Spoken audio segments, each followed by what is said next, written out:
Breaking बातमीने OBC नेत्यांची आज मुख्यमंत्र्यांसोबत बैठक आहे। जीआर वरून या बैठकीत घमासान होण्याची शक्यता आहे, तर ओबीसींसंदर्भातल्या आजच्या बैठकीला तायवाडे जाणार नाहीये। विजय वडेट्टीवार ओबीसींच्या बैठकीला उपस्थित राहणार आहे। छगन भुजबळ आणि लक्ष्मण हाके बैठकीला उपस्थित राहणार का याकडे लक्ष। नाही, मोर्चा हा आता सगळ्यांनी तयारी केलेली आहे की बाकी समाज जर सगळी ताकद दाखवून जर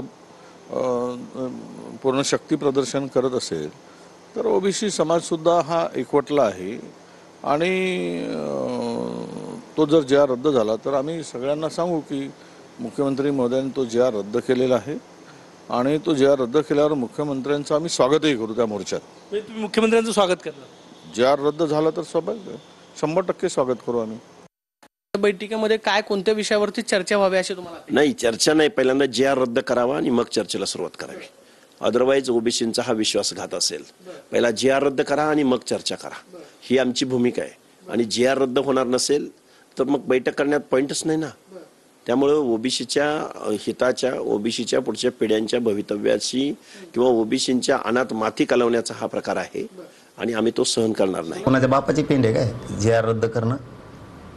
हैदराबादच्या गॅजेटच्या आधारे तो जीआर काढला आहे। मराठवाड्यातला सगळा मराठा कुणबी आहे यासाठी तो जीआर काढला आहे। असं रद्द करणं आणि हे करणं सोप्या गोष्टी आहेत का? आमची पण मागणी आहे ना, आता आम्ही पण निवेदन द्यायला लागलो, मागणी पण केली की 1994चा जीआर रद्द करा। जरांगे पाटील तिकडे लक्ष ठेवू नये, जर जीआर रद्द झाला तर ते आंदोलनाच्या तयारीत आहे ना। ते आता मला जरांगे पाटलांचं काय विचारतात? त्यांनी तर आमचा सत्यानाशच केला आहे, पूर्णतः आम्हाला उद्ध्वस्तच केला आहे। आता काल धुळ्याची माहिती माझ्याकडे आली, 15च्या पूर्वी 38,000 दाखले कुणबी समाजाचे होते, आता 1,28,000 झालेत। याचा अर्थ समजून घ्या की आम्ही कुठे आहोत, आमची काय गती करतायत। आम्हाला मातीत घालायचं ठरवलंच आहे त्यांनी, तर मातीत घाला बाबा, आता काय करणार? आम्ही छोटे छोटे बारके समाज आहोत, आम्हाला मातीत घालून आम्हाला संपवायचं आहे। आणि एक छत्री राज्य करायचं असेल तर सरकार आणि जरांगे पाटील ठरवतील।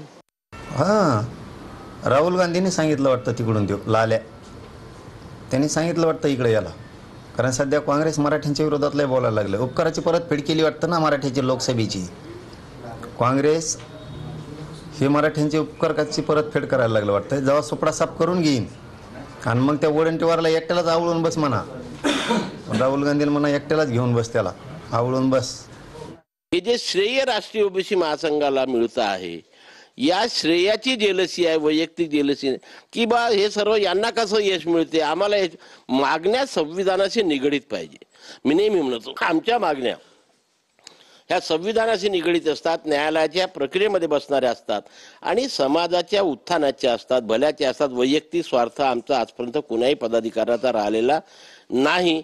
हे यश लोकांच्या डोळ्यामध्ये खपत नाही। नाही, आम्ही विरोध केला नाही, सकल ओबीसी महामोर्चांनी त्यांना विरोध केला।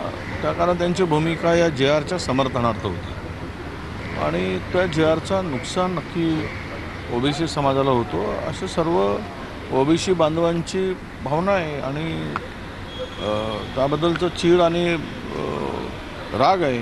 त्यामुळे आजच्या बैठकीमध्ये हा जीआर रद्द करावा ही मागणी असेल।